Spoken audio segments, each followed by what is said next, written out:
सामान्यतः जब आत्मिक प्रगति की बात आती है तो एक धारणा बन चुकी है कि मनुष्य जब तक आंखें मूंद करके ही ध्यान नहीं लगाएगा तब तक उसका उत्कर्ष संभव नहीं है। कर्मयोग इस धारणा को बहुत बड़ी चुनौती है कि मनुष्य आंखें खोल करके अपने समूचे दायित्वों का जब श्रेष्ठता से निर्वाह करता है, अपने ऑफिस में, अपनी फैक्ट्री में या कहीं भी जहां वो कार्यरत है, वो जो 9 to 6 जैसे हम लोग पर्सनल लाइफ से अलग करने की चेष्टा करते हैं, वो समूचा का समूचा भाव मनुष्य को कहीं ना कहीं पछाड़ता है। फिसलने के लिए आवश्यक नहीं कि कहीं तेल गिराना पड़े। जीवन की प्रत्येक परिस्थिति में तेल बिखरा हुआ है। हर व्यक्ति के लिए फिसलना संभव है और फिसलते भी हैं। अब क्योंकि कर्म योग अधिक श्रेष्ठ है तो कर्म योग में साथ साथ बरती जाने वाली सावधानियां और ऐसी युक्तियों की भी चर्चा करना अनिवार्य है जिनके द्वारा फिसलने में कुछ कमी लाई जा सके, व्यक्ति फिसले नहीं। श्रीमद् भगवद गीता अध्याय 5 श्लोक नंबर 3। ज्ञेयः सः नित्य सन्यासी यह न द्वेष्टि न कांक्षति निर्द्वंदः हि महाबाहो सुखम बंधात् प्रमुच्यते। हे अर्जुन, जो पुरुष न किसी से द्वेष करता है न किसी की आकांक्षा करता है, वह कर्म योगी सदा सन्यासी समझने योग्य है, क्योंकि राग द्वेष आदि द्वंद्वों से रहित सुखपूर्वक संसार बंधन से मुक्त हो जाता है। आदिगुरु मुनि वेद व्यास 5वें अध्याय में कर्म और सन्यास को लेकर के आगे बढ़ रहे हैं। पहली श्लोक में अर्जुन का द्वंद्व सामने आया। दूसरे श्लोक में उन्होंने स्पष्ट कर दिया कि हे अर्जुन, मुझे कर्म योग अधिक प्रिय है। मुझे अगर अंक देने हो, उनका भाव यह है, तो मैं कर्म योग को अधिक अंक दूंगा। हालांकि मनुष्य का उत्कर्ष कर्म संन्यास से भी संभव है, पर संन्यास का भाव अर्थात वो संपूर्ण वैराग्य का भाव हर एक के लिए कर पाना संभव नहीं होता। मनुष्य के भीतर उस स्तर की पावनता और पवित्रता को विकसित करने के लिए बहुत प्रयास करने पड़ते हैं। और कर्म योग एक सहज मार्ग है जिसमें मनुष्य बाहरी समूची गतिविधियों को करते हुए एक प्रशिक्षण प्राप्त करता है कि धीरे धीरे सफलता असफलता के बीच झूलते झूलते उसमें निपुणता आती चली जाती है। उसमें उन स्तरों की वैराग्य की उत्पत्ति होती है जिससे मनुष्य का वास्तविक उत्कर्ष संभव है। इसलिए कर्म योग को मैंने महत्व दिया है। ऐसा मुनि वेद व्यास कृष्ण के द्वारा भगवद गीता के 5वें अध्याय के दूसरे श्लोक में कहलवाते हैं कि कर्म योग ही सबसे उत्तम है। सामान्य व्यक्ति अपने जीवन के किसी भी दायित्व से बिना मुख मोड़े हुए उन दायित्वों का निर्वाह करते हुए धीरे धीरे आत्मिक प्रगति को प्राप्त हो। सामान्यतः जब आत्मिक प्रगति की बात आती है तो एक धारणा बन चुकी है कि मनुष्य जब तक आंखें मूंद करके ही ध्यान नहीं लगाएगा तब तक उसका उत्कर्ष संभव नहीं है। कर्मयोग इस धारणा को बहुत बड़ी चुनौती है कि मनुष्य आंखें खोल करके अपने समूचे दायित्वों का जब श्रेष्ठता से निर्वाह करता है, अपने ऑफिस में, अपनी फैक्ट्री में या कहीं भी जहां वो कार्यरत है, वो जो 9 to 6 या 9 to 5 जैसे हम लोग पर्सनल लाइफ से अलग करने की चेष्टा करते हैं, जैसे व्यक्तिगत जीवन से इतर करने की बात होती है, वो समूचा का समूचा भाव मनुष्य को कहीं ना कहीं पछाड़ता है। यह असंभव है कि मनुष्य के भीतर उसके दायित्वों के प्रति अगर सजगता नहीं है, अगर वो उन स्तरों पर अपने दायित्व के प्रति सजग नहीं है और अपने दायित्व का निर्वाह वो श्रेष्ठता से नहीं करता है, सफलता असफलता एक अलग बात है, तो उसका योग सधेगा। कर्मयोग इसी बात की स्थापना है, अर्जुन को समझाने की चेष्टा है। और व्यास ये जानते हैं कि जब मनुष्य अपने निर्धारित दायित्व का निर्वाह करेगा तो निश्चित है कि वो असफल होगा। जब मनुष्य कोई भी काम करने निकलता है तो आसपास के आकर्षण और विकर्षण, द अट्रैक्शन और द रिपेल, उनसे मुक्त नहीं हो सकता। हम आपस में संवाद करते हैं, आपस में व्यवहार करते हैं, हम अनेकों आकर्षक वस्तुओं, स्थितियों, विषयों के साथ हमारा संसर्ग होता है। ऐसे में संभव नहीं है कि मनुष्य में द्वंद्व उत्पन्न न हो। फिसलने के लिए आवश्यक नहीं कि कहीं तेल गिराना पड़े। कर्म योग के मार्तंड इस बात को जानते हैं कि जीवन की प्रत्येक परिस्थिति में तेल बिखरा हुआ है। हर व्यक्ति के लिए फिसलना संभव है और फिसलते भी हैं। इसीलिए संभवतः कर्म योग की स्थापना की गई कि फिसलते फिसलते, गिरते पड़ते उठते, गिरते पड़ते उठते मनुष्य धीरे धीरे उस अवस्था को प्राप्त हो जहां वो संतुलन प्राप्त करे और समूचे कार्य करता हुआ वो बिना किसी प्रभाव के धीरे धीरे आत्मिक उत्कर्ष को प्राप्त हो। भगवत गीता केवल आत्मिक उत्कर्ष के लिए कहा गया कोई ऐसी श्रुति नहीं है। भगवत गीता का महत्व, भगवत गीता का उपयोग, उसका प्रभाव मनुष्य जीवन के सभी पक्षों को छूता है। न उससे व्यापार छूटा, न राष्ट्र छूटा, न व्यक्तिगत जीवन छूटा, न आध्यात्मिक साधना उससे छूटी। इस श्लोक में उन्होंने कहा है, क्योंकि उन्होंने कह दिया, दूसरे श्लोक में कह दिया कि कर्म योग अधिक श्रेष्ठ है। अब क्योंकि कर्म योग अधिक श्रेष्ठ है तो कर्म योग में साथ साथ बरती जाने वाली सावधानियां और ऐसी युक्तियों की भी चर्चा करना अनिवार्य है जिनके द्वारा फिसलने में कुछ कमी लाई जा सके, व्यक्ति फिसले नहीं। क्योंकि परिस्थितियों का प्रभाव, आसपास के व्यक्तियों का प्रभाव हमें अछूता नहीं छोड़ता। एक ही जीवन में ई श्रीधरन बनना संभव नहीं है। ई श्रीधरन बनने के लिए अनेकों जीवन बिताने पड़ते हैं। कर्म योग की बड़ी लंबी साधना करनी पड़ती है।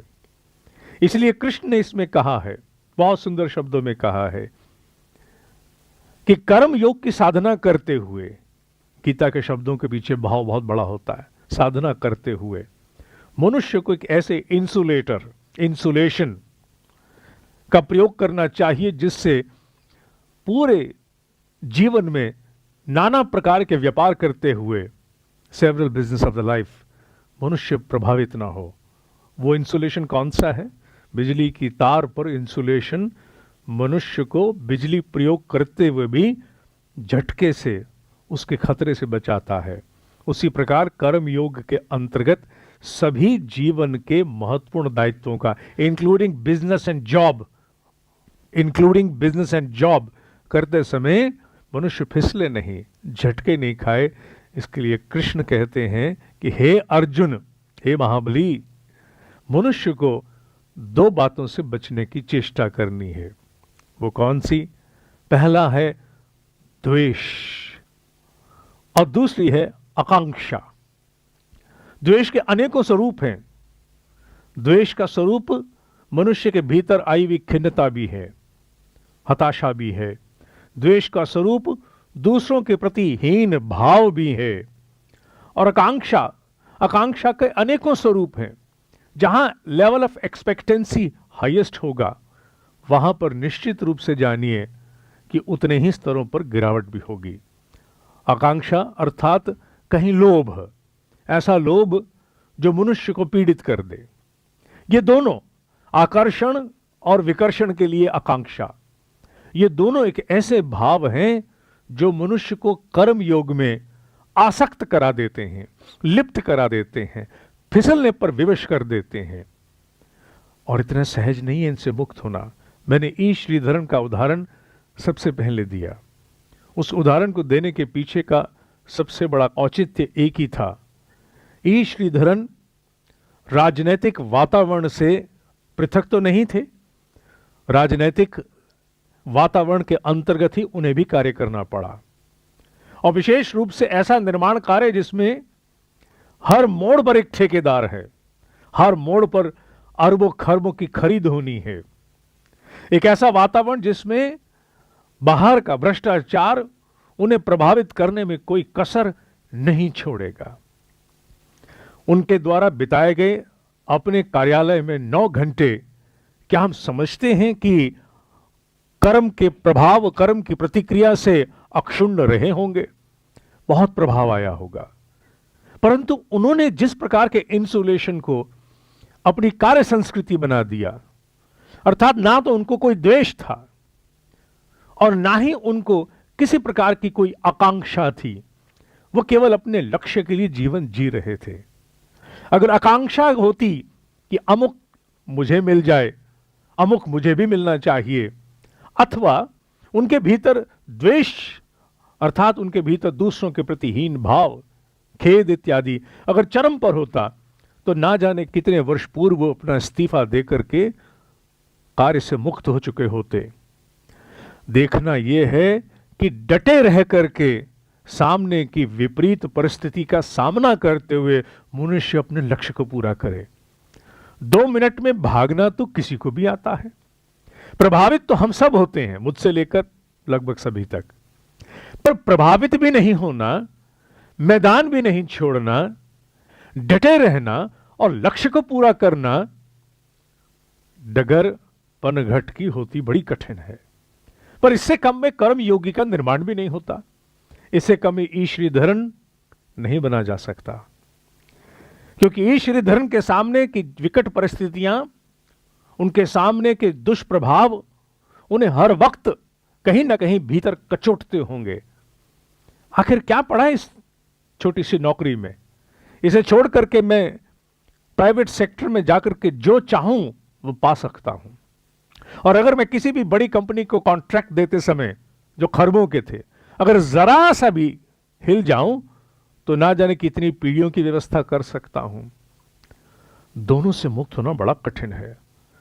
ईमानदार होना बहुत अच्छी बात है कि व्यक्ति को कोई लोभ नहीं है, व्यक्ति को कोई आकांक्षा नहीं है, पर महाराज सारे ईमानदार टिके रह पाएं यह बड़ा कठिन होता है, क्योंकि ईमानदार व्यक्ति धीरे धीरे इतना ज्यादा प्रताड़ित अपने आप को भीतर ही भीतर करता है कि वो कहता है अभी मेरे बस का नहीं है, मैं लक्ष्य छोड़ रहा हूं।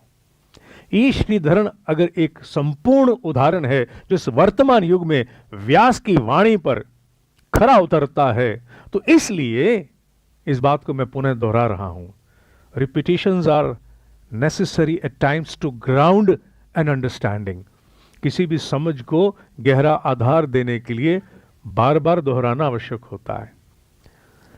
आकांक्षा से रहित होकर, द्वेष से रहित होकर, निर्द्वंद होकर, क्योंकि मनुष्य के भीतर जब द्वंद्व जन्म लेते हैं, कॉन्फ्लिक्ट जन्म लेता है, तो वो सही निर्णय नहीं कर पाता और वो लक्ष्य को भी छोड़ने को तत्पर हो जाता है। हजारों लाखों लोग परिस्थितियों से परेशान होकर के अपने जीवन के परम लक्ष्य का भी त्याग कर देते हैं। मेरे बस का नहीं है, मैं नहीं कर सकता, मुझसे नहीं होगा, चाहे कैसा भी हो, भाई मैं नहीं करूंगा, मैं नहीं झेल सकता। ये झेलना द्वेष भाव से मुक्त रहना ही है कि मनुष्य में झेल पाने की क्षमता। उसे मालूम है कि चारों ओर दृष्टियां मुझे अच्छा नहीं देखती, मेरे प्रति कुदृष्टियों के अंबार लग गए हैं, और मेरे भीतर भी तो आकांक्षा है कि मैं कर रहा हूं, मैं खालिस सोने की तरह खरा हूं, तो कम से कम उतना सम्मान तो मेरे प्रति करें। क्योंकि आकांक्षा का कोई एक चेहरा नहीं होता, आकांक्षा सम्मान के रूप में भी हो सकती है, मुद्रा द्रव्य के रूप में भी हो सकती है, अनेकों रूप हो सकते हैं। आकांक्षा का कोई एक चेहरा नहीं है, ना द्वेष का एक चेहरा, ना आकांक्षा का। ऐसे में मुक्त होकर के चलने वाला व्यक्ति जो निर्द्वंद है, उसे कॉन्फ्लिक्ट कोई नहीं है, मुझे अपना लक्ष्य पूरा करना है। मुझे इससे फर्क नहीं पड़ता कि मेरे प्रति किसी की दृष्टि क्या है, मुझे कैसा समझा जाता है, कैसा दुष्प्रभाव मेरे ऊपर डालने की चेष्टाएं होती हैं। It really does not matter to me. I shall keep going. मैं चलता रहूंगा, रुकूंगा नहीं। ऐसा निर्द्वंद व्यक्ति ही श्रीमद् भगवद गीता के अनुसार नित्य सन्यासी है। नित्य सन्यासी, नित्य अर्थात जो सदा है, सदैव है, उसमें कोई रोक टोक नहीं है, किसी प्रकार का कोई भी फुल स्टॉप नहीं है, नित्य है वो सन्यासी। पिछली बार भी हमने सन्यास शब्द की चर्चा की थी। वो जो पूरी तरह विड्रॉ करना जानता है, अर्थात वो जो संपूर्ण वैराग्य को प्राप्त करना जानता है, समत्व के साथ, इक्वानिमिटी के साथ, उसे नित्य सन्यासी कहा गया है। और नित्य सन्यासी वही हो सकता है जो द्वेष और आकांक्षा से मुक्त है। जो द्वेष और आकांक्षा से मुक्त है, केवल वही नित्य सन्यासी भाव को प्राप्त कर सकता है। और गीता कहती है कि ऐसे व्यक्ति के लिए बंधनों से मुक्त होना चुटकियों का खेल होता है।